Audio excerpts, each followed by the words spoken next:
সেটি যেন আরো বেড়ে গেল বলা চলে। সেটি হচ্ছে যে এই মুহূর্তে আমরা ঢাকা বিশ্ববিদ্যালয়ে দেখতে পাচ্ছি যে সাধারণ শিক্ষার্থীরা এই গায়েবানা জানাজা অনুষ্ঠিত হবে কিছুক্ষণ মধ্যেই, হয়তোবা সেটি অনুষ্ঠিত হবে এবং সেখানে উপস্থিত হবেন ঢাকা বিশ্ববিদ্যালয়ের উপাচার্য।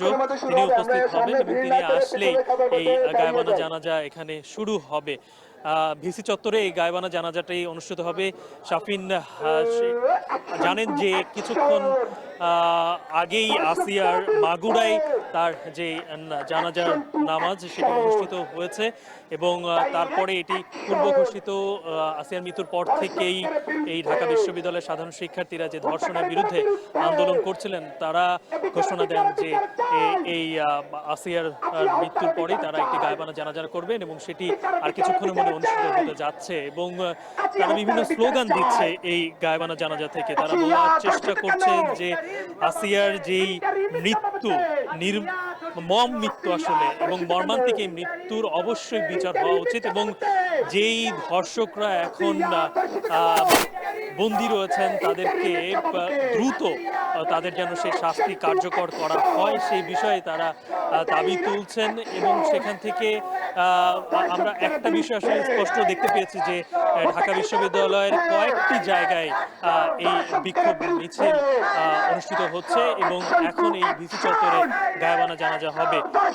আসিয়া আজকে দুপুর 1টার দিকে বাংলাদেশ যে সিএমএইচে শেষ নিঃশ্বাস ত্যাগ করে এবং জানেন যে সকাল থেকে তার 3বার কার্ডিয়াক অ্যারেস্ট হয়েছিল।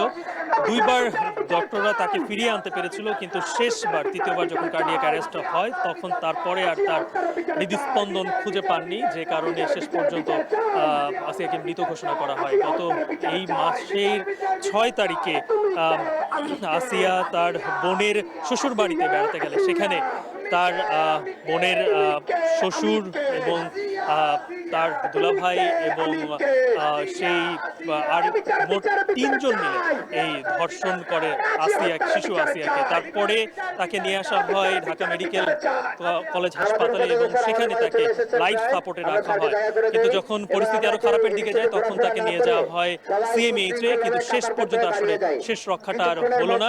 আজকে তিনি সেই শিশুর শেষ নিঃশ্বাস ত্যাগ করে এবং তারপর থেকেই সারা দেশে গায়েবানা জানাজা হচ্ছে এবং তার অংশ হিসেবে এই ঢাকা বিশ্ববিদ্যালয়ের ভিসি চত্বরে সাধারণ শিক্ষার্থীরা গায়েবানা জানাজা আর কিছুক্ষণের মধ্যেই হয়তো শুরু হবে।